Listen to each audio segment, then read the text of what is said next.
Hello, everyone. I'm Jim Posner, and welcome to another installment of the Conquer Your Inner Critic Interview Summit.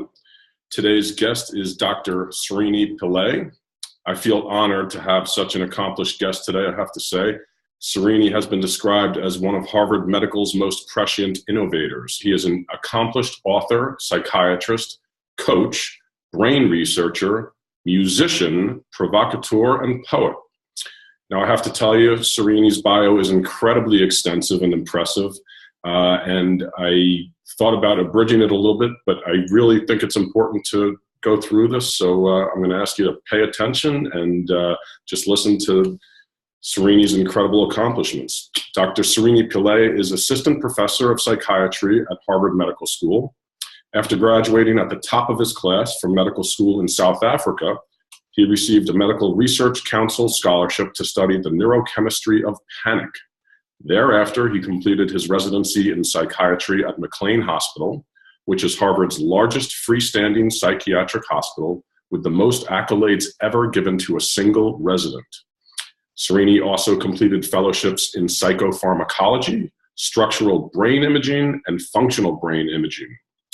He was the director of the Outpatient Anxiety Disorders Program at McLean Hospital and was director of the Panic Disorders Research Program in the Brain Imaging Center. There, he spent 17 years studying functional brain imaging. During this time, he maintained an active clinical practice, which he continues today. Srini is also in multiple collaborations on health-related projects. With Harvard Health, he is developing a model on mindset shifts for burnout. He is also in current collaborations with programmers from Google and MIT to develop technologies that reduce anxiety. He received the Books for a Better Life Award for his book, Life Unlocked: 7 Revolutionary Lessons to Overcome Fear. This award was conceived with the purpose of recognizing authors across a wide range of disciplines who have had significant influence on human development over the past 75 years. With so many business leaders among his clients, Dr. Pillay also became a certified master executive coach. As an expert in brain-based leadership development and the CEO of Neurobusiness Group, he has also written Your Brain in Business: The Neuroscience of Great Leaders. Srini prepares and delivers top-rated leadership development courses and plenaries for top-rated Fortune 500 companies and many government clients. When the UN, World Bank, and the International Monetary Fund seek to empower their leaders, they call Srini Pillay. He speaks and teaches throughout the US, Canada, London, Paris, Switzerland, India, Greece, and Brazil. Being an internationally recognized expert in applied brain science and human behavior, he addresses both specialists and general audiences on these topics throughout the world. In 2016, Srini was invited by McKinsey & Company to join their new Consortium for Adult Learning and Development, and also is one of the advisors of a new think tank exploring the benefits of mindfulness in business. Srini teaches in executive education at Harvard Business School and Duke Corporate Education. He has been an expert guest on CNN, for Fox, NPR, The New York Times, Washington Post, Huffington Post, Harvard Business School, Cosmopolitan, Elle, Forbes, Fortune, Business Insider, and many other news outlets in a variety of media, and is known as a highly entertaining guest. His upcoming book, Tinker, Dabble, Doodle, Try, Unlock the Power of an Unfocused Mind, explains how you can harness your mind's innate tendency to wander, stall, rest, and unfocus and become more productive. In the boardroom, living room, or classroom, it will be published by Random House in 2017.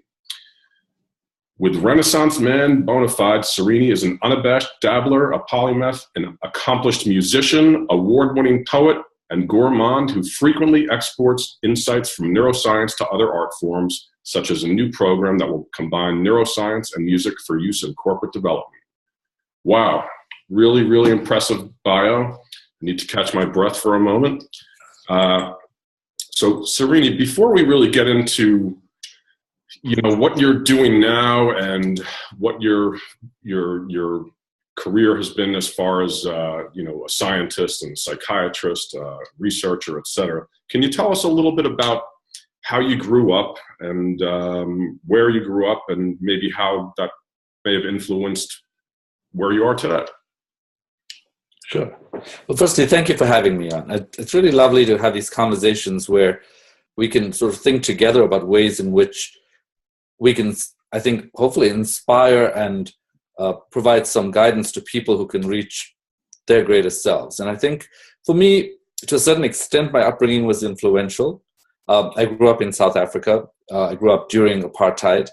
But I said something, I actually met somebody at a bar recently. I was sitting next to her and she was talking to me about, she said, oh my God, South Africa, boy, that must have been tough during apartheid. And I said, yeah, but I don't think, no more tough than anybody else's challenges. That's just sort of my variety of challenge. And she said, oh, come on. I mean, we didn't have this kind of challenge. I grew up here in Boston and, I was sort of middle class, had enough money. And I said, well, I think if you've been saved from suffering, you're one of the few people in the world. Because I have a somewhat controversial view in the sense that because I've worked in the clinic at McLean and I have a high-end private practice, what I've recognized, I've worked in corporations, I've recognized that suffering doesn't really obey socioeconomic status boundaries, that suffering exists no matter what. And that I think we've developed these different agendas for thinking about suffering in very particular ways, but I think partly in really wanting to transcend the disadvantages of growing up in South Africa, I came to this understanding that even the people who were supposedly enforcing apartheid were suffering in their own way. And that somehow something in me felt like I wanted to have a dialogue about this. And I wanted to understand, whenever I meet any kind of obstruction in my life, I feel like I have to be in discourse with myself about that obstruction. And if that obstruction involves people, to be in discourse with those people. Because fundamentally, I really respect the work of Daniel Kahneman, who I think has pointed to the fact that a lot of human decision-making is unconscious and that we don't really know, even though we think we're being logical most of the time, we're quite biased. So I'm not sure that we can do anything besides have conversations, explore, contemplate, and at the same time try to mobilize all these complex elements of being human to be able to reach our goals. So I think to a certain extent, the main lesson from growing up in South Africa for me was that it is possible to have an adversity that's considerable, to transcend what it is up to a particular point, and at the same time respect the fact that just because my adversity in that context was visible, it doesn't make it more important or remarkable than anybody else's adversity.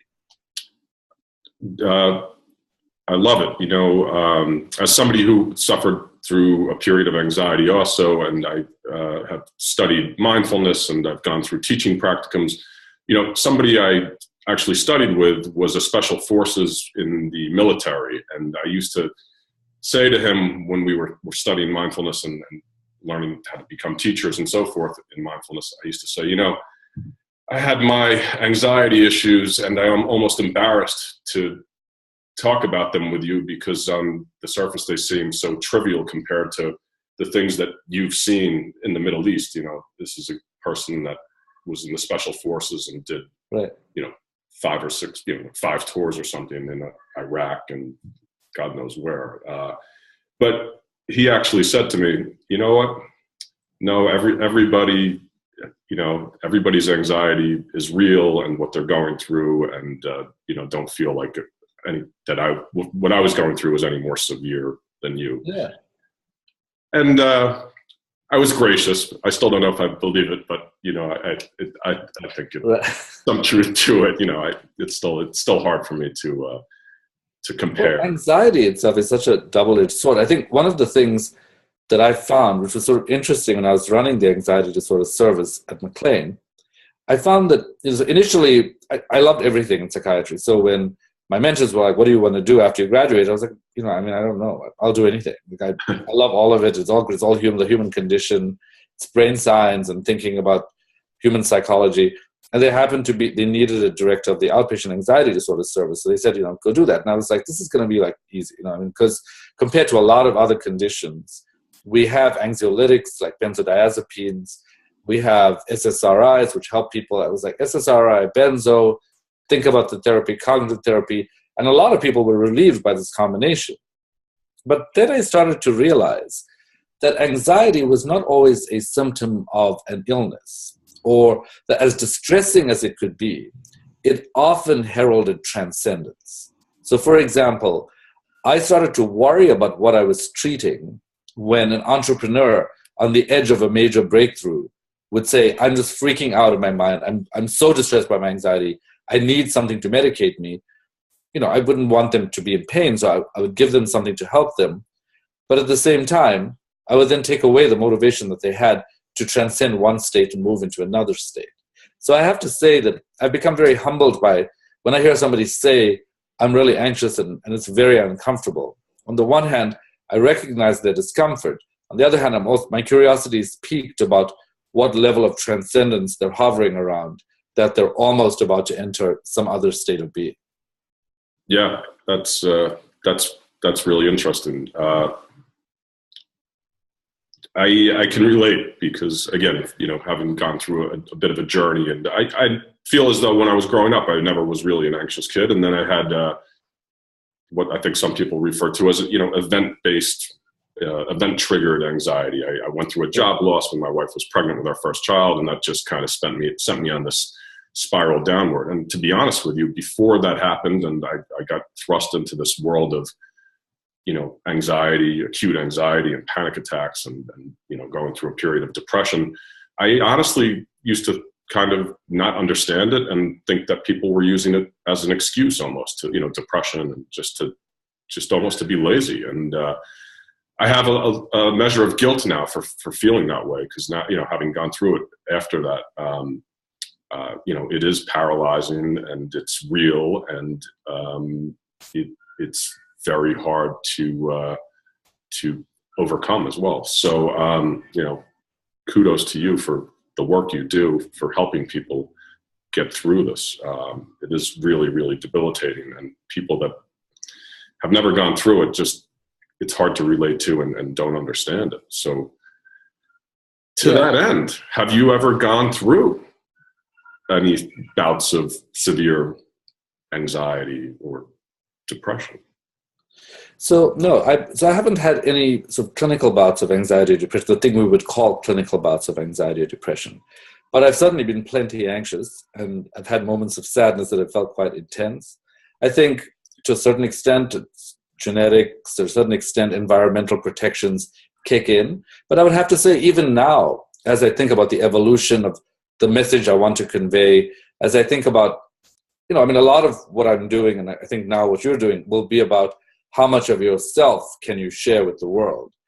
And I feel like there's a visible kind of professional self, there's a shadow self, and trying to navigate that authenticity is a very anxiety-provoking sort of idea. So I actually, at some level, sort of try to think of anxiety as being, there's a Polish psychiatrist and psychologist, whose name was Dabrowski, who had a theory called the theory of positive disintegration.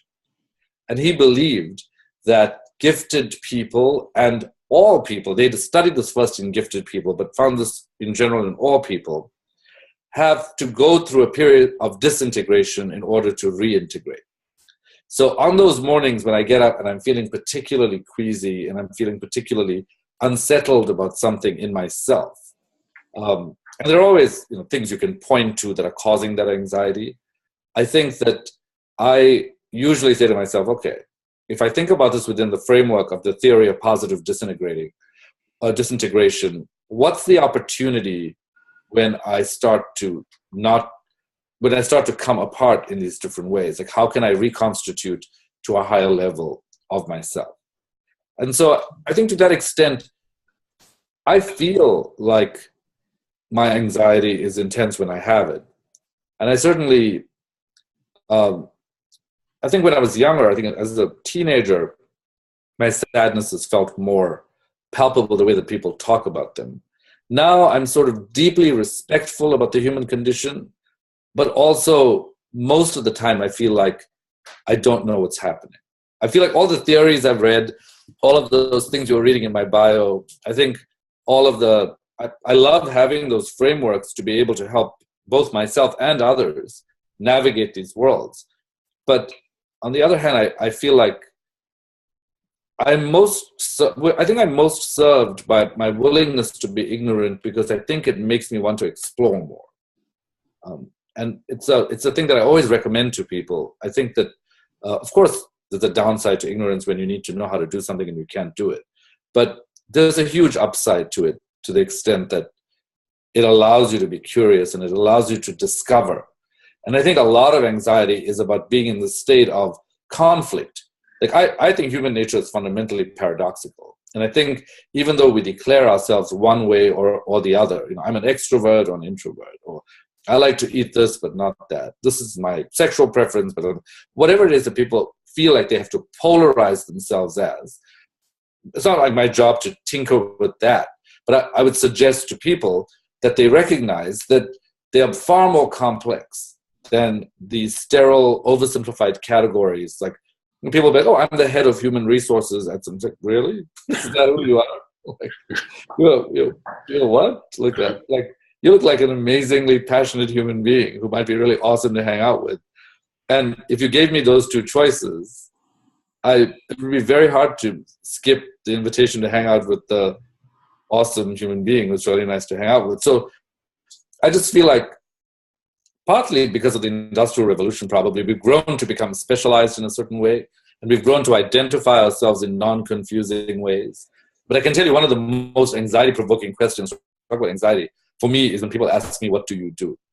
I'm like, oh my God, which one shall I lead with? Because I want to lead with the part of my identity that I want to most engage at that moment.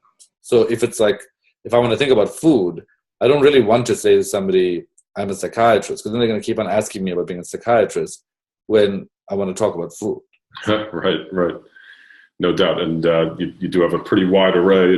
We'll get into some of that a little bit later, but you're an accomplished musician and everything as well. So I'm currently reading your book, Life Unlocked, and here we are talking about anxiety and so forth. And the idea behind your book is really to try to help people push through anxiety. And one of the underlying themes is really that, we can retrain our brains. So before we get into actually how to retrain our brains and some methods to doing that, there's tremendous amount of reference to a part of the brain called the amygdala, and how it seems like the amygdala almost has this ability to glom onto our past experiences, or things that have happened to us that have created fear or anxiety, and just continually kind of, it's a method. The amygdala, it seems like it just has this ability to hold on to that, and probably a lot of that goes back to the whole fight or flight thing, survival mode from our our ancestors and so forth. But maybe if you could just touch a little bit about what's going on in the brain and the amygdala with fear and anxiety, and then we'll move through it a little bit. Sure. I think I'll preface it by saying that I both believe and don't believe anything that I say. I would say that pretty much eventually everything and its opposite ends up sounding true. That said, we have biological frameworks that I think can help guide us in trying to figure out what's going on in the brain when we become anxious. And because the brain can change, and there are now umpteen studies that show us that we can change the brain, understanding the different parts of the brain that are involved in anxiety can be really helpful, because it can help us figure out what to target.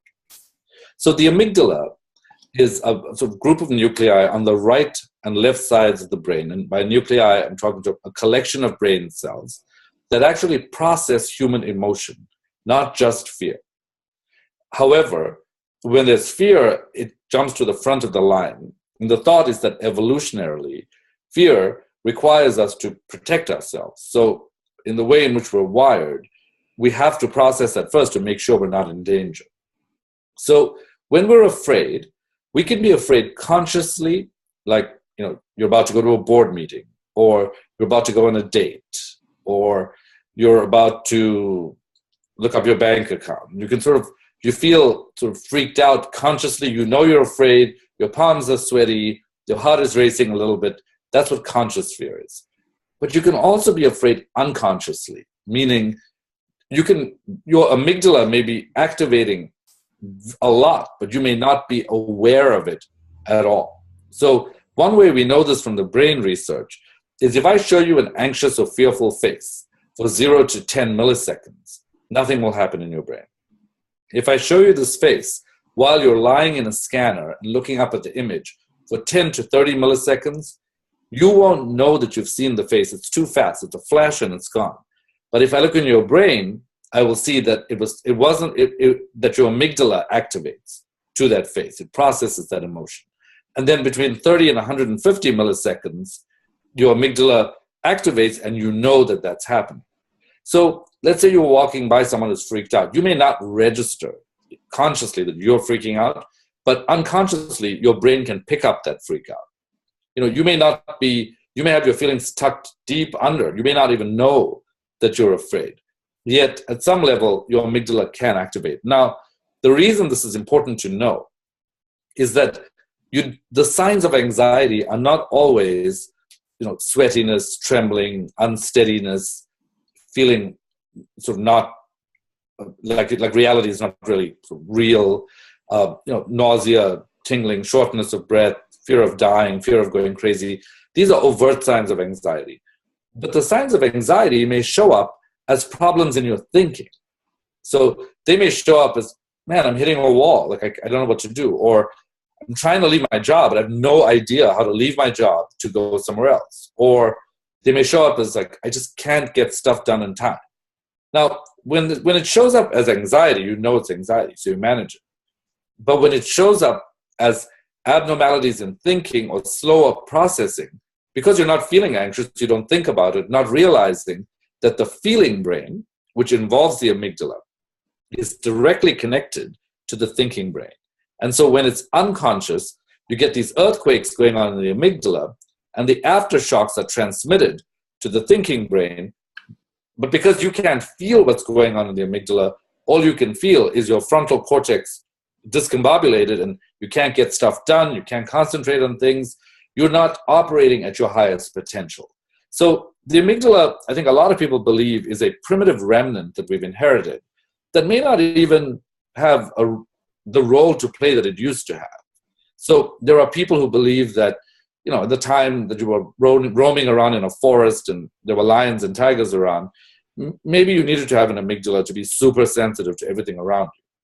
But given that civilization has increasingly created protections, laws, that in reality, the danger levels are not the same. One of the controversial thoughts I've had about this is when I start looking at issues that make us feel more endangered, like, dangerousness in neighborhoods, shootings, or terrorism. One of the thoughts I've had, and this really is a question, is it possible we're trying to create justifications for the existence of the amygdala, rather than saying, we don't need this thing anymore.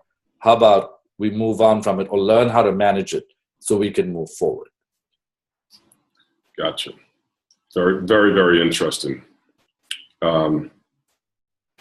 So what are some of the methods that we can use to kind of overcome this innate hardwiring of the amygdala that might hold us back? So one of the ways that I describe this is that when your amygdala is firing, it's little bit like your brain alarm has a needle and it's going up to the top position. Now, there are two kinds of stress. There's eustress, which is stress that's good for you. It's the stuff that keeps you on target, lets you be in an appointment in time, lets you get stuff done. And there's distress. And distress is the bad kind of stress. So when your amygdala is overactivated, the needle gets stuck in the anxious position, and there's no way that you can bring it back down.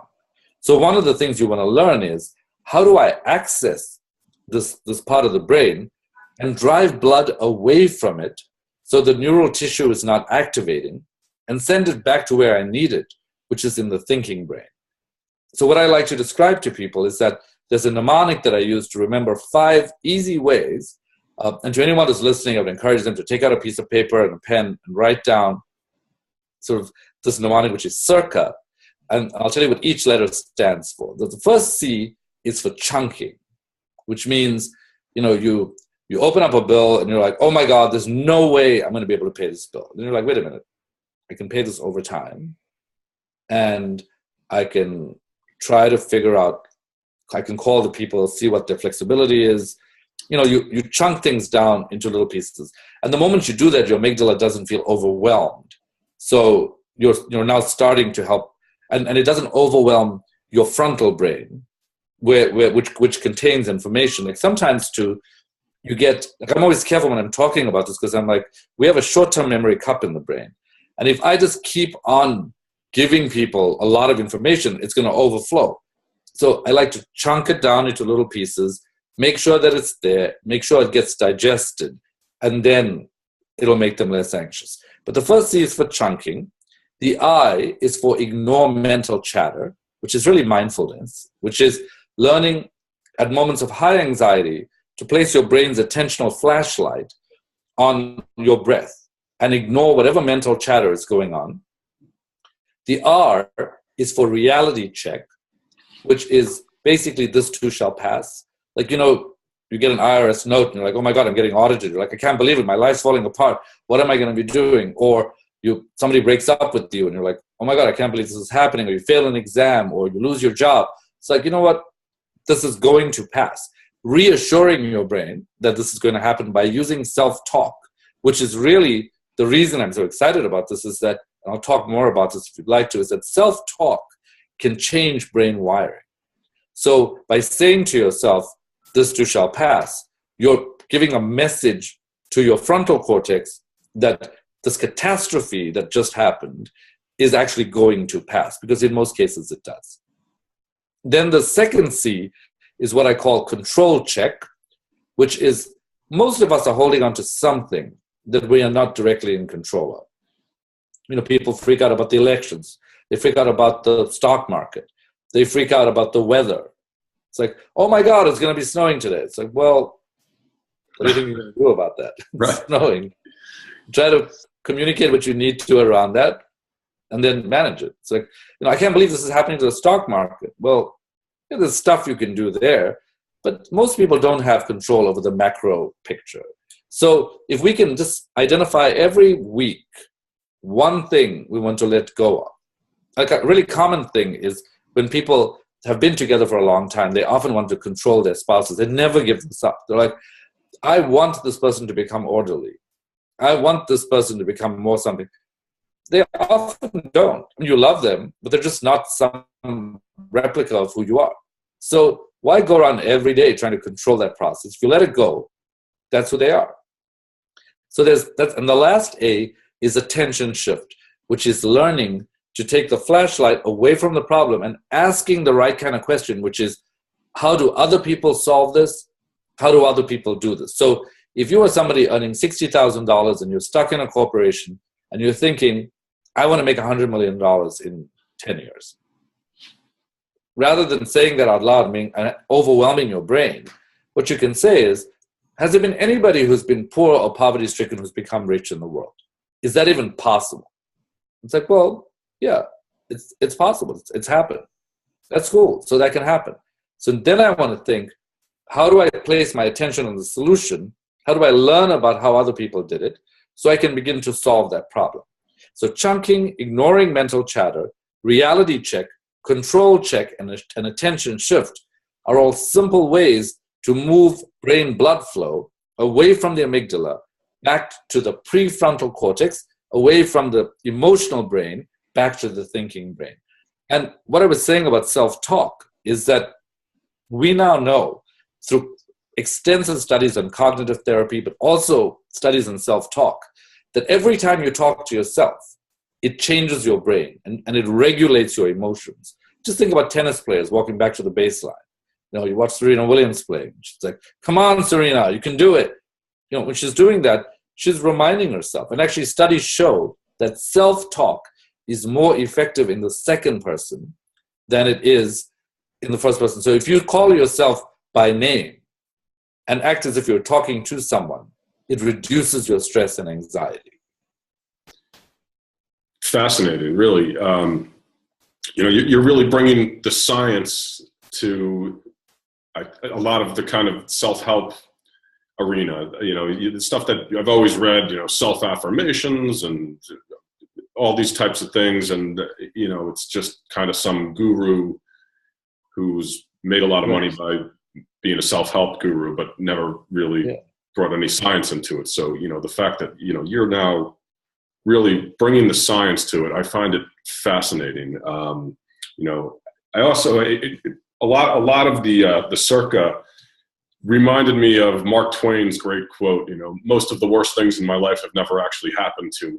This what we tend to do to ourselves and beat ourselves up. And the way through it is just to, like you said, circa, this bring this higher level of awareness to those thoughts that are going on, and that helps you move through them. And that, like you said, that is mindfulness, right? Yeah, and it also, I think, there have been some extensive meta-analyses done on why we worry. Like, why is it that we worry about all the time? People are worrying about money, worrying about their kids, worrying about the weather, worrying about when friends are coming over for dinner. Everything's worry, worry, worry every day. The question is, why do we worry so much? And the answer, after doing all these extensive meta-analyses, I mean, obviously, as I said before, it is more complex than this, but one big answer is that people who worry, compared to people who don't worry because they want to take themselves out of the possibility of a high, because if they fall, they don't want to fall a long way to the low when something bad happens. They want to hover somewhere in the middle. So by worrying, they're always prepared that if something bad happens, the fall is going to be much, much smaller than if they are like, wow, I'm having an awesome day. And then something bad happens, then they've got to have this big fall. So one of the things to think about is, does that really serve you? Does it really serve you to prepare for the worst? Or should you be trying to create a life in which you are really pursuing your best? And those are very different things. Yeah, and that really is a great segue to where I was going to kind of go next. I have this quote of yours: "We are wired to master disappointment rather than seek fulfillment." And it's kind of this underlying theme also that you go talk a lot about in your book, which I am really, really enjoying, about this fear of success. And I've only recently started to hear about this fear of success. I mean, it almost just sounds counterintuitive. People are afraid of success. But as I've read more and more about it, I realized that I have some of the attributes of fear of success, and your book has been enlightening. And I'm trying to use some of the techniques to help squash that and move forward. So, can you talk a little bit about that, the fear of success? And yeah, sure. This so this idea comes from a thing called repetition compulsion phenomenon, which Freud and a bunch of other psychologists were actually, psychiatrists, were actually in the process of thinking about. So the idea was that they were standing around and trying to observe how babies respond. And so what they were saying was, okay, this behavior is kind of weird. Like, the baby has a toy. The first weird thing is the baby throws the toy out of the cot. You're like, if you have something, like, would you go out and just be like, hey, I'm going to throw this chair out. I love this chair. I'm just going to throw it out of my house today.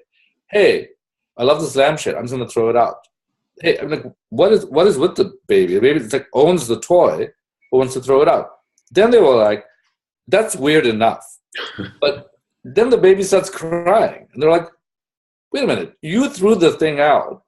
Now you're crying? Like, what's with that? And then the mother brings the toy back. And it's the only part that makes sense, because they're like, the baby starts clapping. It's like, I'm so happy. I got the toy back. And then the mother turns around, and the baby's like, oh, let me throw it out again. Throws it out again. So they're like, okay, something's going on here. We think it's just like a game the baby's playing, maybe, but what is this motivation to get rid of things that you have so that you can cry about it and then start laughing about it when it's given back to you? And so what they realized, one of the leading theories of this, is that we are wired to master disappointment. We love knowing how to deal with things that suck. So we are wired to master rather than seek fulfillment. We would rather break up over and over and over and over again with somebody, because that makes us feel resilient. When I've had this breakup, you're like, breakup? I'm the master of breakups. It's like, man, I've lost a lot of money. Oh, lost money? I'm the master of losing money. It's like, well, that's huge. Srini, hang on. You're versus a little technical difficulty. All right. I think we're good again. I'm sorry. You could go ahead and pick up. So I think that it's a huge difference between living a life of fulfillment where you're doing stuff that you love, and even if it doesn't make complete sense, rather than mastering disappointment. Like when I decided this year, my book is coming out, the Tinker Dabble Doodle Try in May, and so there's going to be a lot of work that I have to do around that. And I just decided last year that I wanted to write a musical. So everybody was like, okay, like stay focused. I was like, my book is about unfocused, so I don't think that's going to work. So they're like, well, how are you going to do this? I said, well, I don't know, but I love music. I love composing, and it fulfills me. So how can I help people if I'm not feeling fulfilled? If I come to you and I'm like, man, my life sucks. It's terrible. I hate my life. Yeah, maybe you'll feel some empathy. And it's not like there are not parts of my life that do suck. I mean, pretty much everybody has that piece to their lives. But I think the effort that I'd like to exert is in the direction of wanting to at least build in some pieces of fulfillment so that when life comes at you in this kind of unpredictable way, you can be like, well, it's really cool that every week I sit with my piano teacher, I sing, I make a composition, I compose this music, and it matters to me. So I feel like for every person, the thing I would ask them to be thinking about right now is, what one thing do you do for yourself every week that is about fulfillment? And if you have that one thing, what one more thing can you do so that you can feel more fulfilled? And I think the more we build these fulfillment opportunities in our life, and often these are opportunities that frighten us. People will say things like, oh no, I can't. The kids are just like, I can't leave the house. It's impossible. I can't afford a babysitter. I have to be at home with my kids. I can't go out. There's no way I can socialize. Guess what? You can invite your friends home and you can be with the baby, and you can say, if you don't think about that, you might never think about that. And are those thoughts, are they getting back to the structure of the brain and the way our brain is wired? So that thought pattern, is that wired into our amygdala, and we need to go outside that comfort zone to help change that pattern? Is that what's going on, really? Yeah. So one of the facts that relates to what we're talking about is that stress precipitates habit circuits in the brain. It just turns on habit circuits in the brain. So whenever we're stressed, we tend to do what we're used to. And so if we're used to handling challenges a certain way, the amygdala is part of this habit circuit together with the hippocampus, which is basically the long-term memory circuit. And there's a bunch of different other structures in the brain. Let's call it the habit circuit for simplicity, which we have to figure out a way to escape. Because if we don't escape those habit circuits, we're going to be doing the same thing over and over again. I mean, this applies to leaders as well. Harvard Business Review actually published a study looking at why good leaders make bad decisions. And what they found was that there are two factors that make good leaders make bad decisions. One is emotional tagging, which basically means you think the thing that's happening is the same thing that happened before, but it's not. So it's like, oh, I know this kind of person. This kind of person wants you to do, this is like another meditation person, they're going to drive me crazy. This is another scientist guy, he's going to go off the charts or something. It's like, well, no, I mean, maybe, but maybe not. And then pattern recognition is this other thing, which is we think we've had previous patterns and we get stuck in those patterns. And if there's one thing that I would implore people, that's why I wrote this last book, is to really recognize, and I mean this in the most it's sort of funny, when I say this, I feel a little bit like I'm selling something, but I feel like I'm selling people the idea that they might actually have a greater self within them that they have not discovered yet. And so I don't know how to say that and not sound like, you're amazing and you can be the best one, because I actually believe that. I have seen people transform their lives completely by connecting with what I call a psychological center of gravity. And it's not as abstract as it sounds. When you are mindful, when you do mindfulness meditation, for example, when you just observe your suffering rather than indulge it, you activate a pathway, which is the unfocused circuit, which is also called the default mode network. And if you can't remember DMN, think of do mostly nothing. So it's the do mostly nothing network, which is just on cruise control, like in your brain. But it is one of the most important circuits in your brain because it allows you to dredge up parts of yourself that have been lost to your focused mind. So every person is at this point, no matter where you are in your life, whether you're in adolescence, whether you're in your adulthood, whether you're older, there's a lot more to you than your focused mind will allow you to know.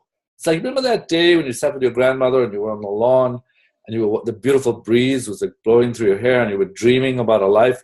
Remember that time when you were little and you were running around on that tricycle? Remember the smell of that ice cream? Like when you were sort of sitting there and you knew you were going to have this baked Alaska and it was just looked like an amazing, like every little sensation we have is coded in the brain, stored there. But we run around with half-assed versions of ourselves every day. We do a little patchwork. We're like, hey, how you doing? I'm Srini. I went to this school, that school, this school. I'm interviewing this. It's like, really? Like, it's not about telling everybody that. It's about being able to train your brain to summon these various parts of yourself so that you can acknowledge your complexity. And so to everyone out there, I would say, are there one or two things that you really like that you'd like to have in your life today? Maybe it's a red carpet.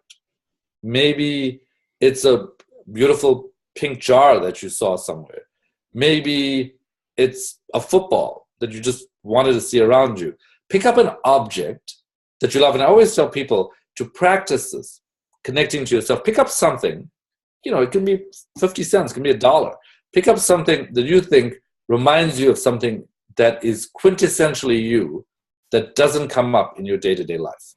And just put it in your desk every day as a practice. Because this idea of connecting to your psychological sense of gravity, I think is one of the most important things we can do to navigate uncertainty. It's like if you don't develop your core muscles, it doesn't matter what weights you're lifting, you're never going to be able to lift them appropriately. You're going to be struggling to lift up any weight. But when you develop your core, you can navigate those weights much more successfully. Similarly, when you develop your psychological core, the psychological center of gravity, by inviting these subtleties about yourself, the puzzle pieces come together. And it's the default mode network that goes, it's like an octopus, it glows. And when you have mindfulness meditation, it turns on this glowing ball, and its tentacles, the neurons, go and search for puzzle pieces that are like, the delicious parts of the flavor of a soup. It's like focused thought is like a fork, right? It goes and it picks up one thing. I'm mixing metaphors here, but the unfocused thought is like a spoon. It goes, picks up all these delicious flavors that a fork could never pick up. Similarly, the tentacles of this default mode network go pick up stuff that you would never ordinarily be able to find, bring it back to the present, and your brain starts reconstituting your sense of self. And so for that reason, and for many others, also the fact that mindfulness can actually change your genes if you're anxious, it can change your telomeres, right. And possibly even prolong life. That I'm a huge fan of the research that's been done in this practice. And I think more and more people are beginning to recognize that there's much more to us than meets the eye. Interesting, and I have to say, from a personal experience, I can collaborate a lot of what you're saying. Can't say that I knew what was necessarily going on inside my body on a biological level, but I started my mindfulness probably 12, 13 years ago, and prior to that, I had no appreciation for music, to be quite frank, with my apologies. But it's just opened up my mind, and I enjoy listening to music now. I can't say that I didn't enjoy it, but I listened to it with a different appreciation and a much different plane almost. I've gotten into other artistic endeavors also, photography. And so these are things that I just never would have even thought that would have interested me back then. Aside from the fact that it's helped mitigate my anxiety incredibly well. So, there's no doubt. So it sounds like you do have a mindfulness practice. Can you take us through what your daily mindfulness practice is? So I originally learned transcendental meditation, and I have to say, under a lot of duress. My brother forced me to learn it when I was never a good way to learn how to meditate. Right. He was like, "I'm telling you, you should learn this thing." Right. And I was like, "That sounds ridiculous. I don't have to say a word, and it's going to change my brain." He said, "Well, if you're a scientist, try it out. Try it out for 3 months. See if it has an effect. If it doesn't have an effect, then you can rightfully say this is nonsense. And if it has an effect, then you've got data, you've got N of 1, then you can explore it more." And so I did it, somewhat sort of resentfully. I was like, okay, let me try it out.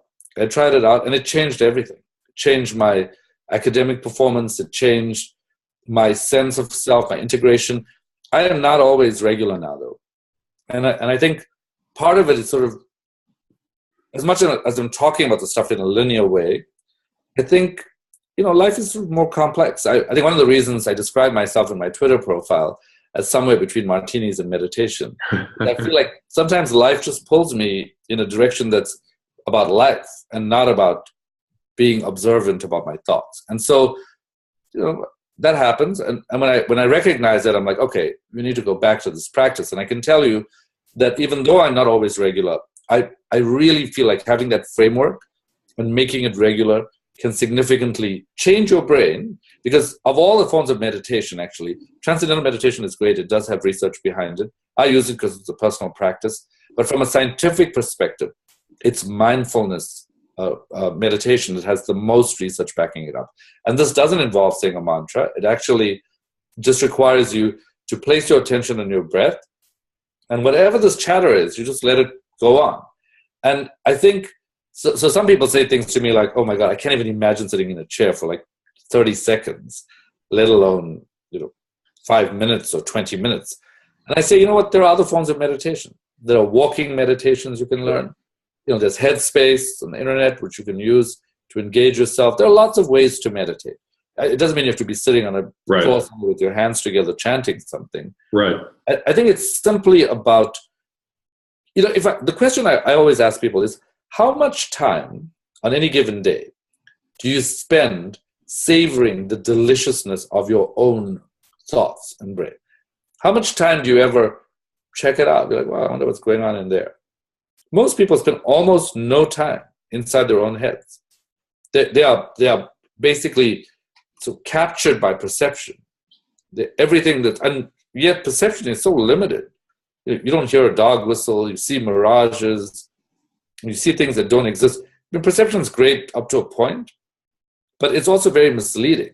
So there are other ways to understand the world outside of our 5 senses. And mindfulness is one of those ways to understand that world. And more importantly, I think, what's cool about this is that when you activate that unfocused circuit, interestingly, in the human brain, a deeper connection with self leads to a deeper connection with others. That you start to understand what other people are thinking and you connect with them. And if that sounds weird, think about a singer. Like a singer who's lost in himself or herself on stage is totally connected with you, but they're lost in themselves. So similarly, spend a little time getting lost in yourself. You'll be amazed at what you find. I totally agree, and I completely understand. Srini, thank you so much for your time. How about we just finish with one quick question? So can you take us through, and I think this is probably a loaded question with no real answer, but we'll see. Can you take us through a typical day in Srini Pillay's life, if that's possible? There isn't really a typical day. I have to say things that I figured, I'm an entrepreneur at heart. So many things going on. But I think in general, I actually see people. I see a few people. On 2 days of the week, I see a lot of people. On a couple of the other days, I see a few people either in person or online. If I have to travel, like next week, I'm going to be actually 2 weeks from now, I'm going to Bangkok to deliver talk to leaders at a corporation. While I'm there, I'll meet with business partners from India, then come back here. On the plane, I'll probably write some poetry, have a martini, sort of think about stuff. It really does change every day. Sounds like a great plane ride, and I'm sure it'll be a great trip. Definitely. Yeah. So thank you so much for your time. So you have your new book coming out in May, did you say? That's right. Tinker, Dabble, Doodle, Try, Unlock the Power of an Unfocused Mind. Yes, and I'm super excited about this one. I think because I managed to transcend, I don't know how to say this, but I've had a profound realization sort of as a self-help expert. What I've realized is that my job is really to help activate the brilliance in other people. This is not about having a lot of knowledge and having other people look at my knowledge. That's not going to do anything for them. I think my knowledge has to find a way to make it to people because the brilliance lies within them. And I think Tinker, Dabble, Doodle, Try is really a constant reminder of that, because we forget that all the time. We forget that we've been endowed with this pretty amazing, beautiful thing. The brain is I find it aesthetically pleasing as well as sort of biologically pleasing. And spoken like a true scientist, yeah. Right. Definitely. So Srini, just tell us your website also for our viewers. So it's drsrinipillay.com. And I'd love for people to visit, to join our Facebook pages. You'll find all of our social media icons there. I can tell you I've spent quite a bit of time on your website. I've done the possibility index, which you have. Srini's got an unbelievable array of information and tools and just ideas. A true thought leader. And I'm so thankful that you gave us your time today. So thanks again. Have a safe trip. And thank you very much. We'll see you soon. Thanks a lot. I appreciate it.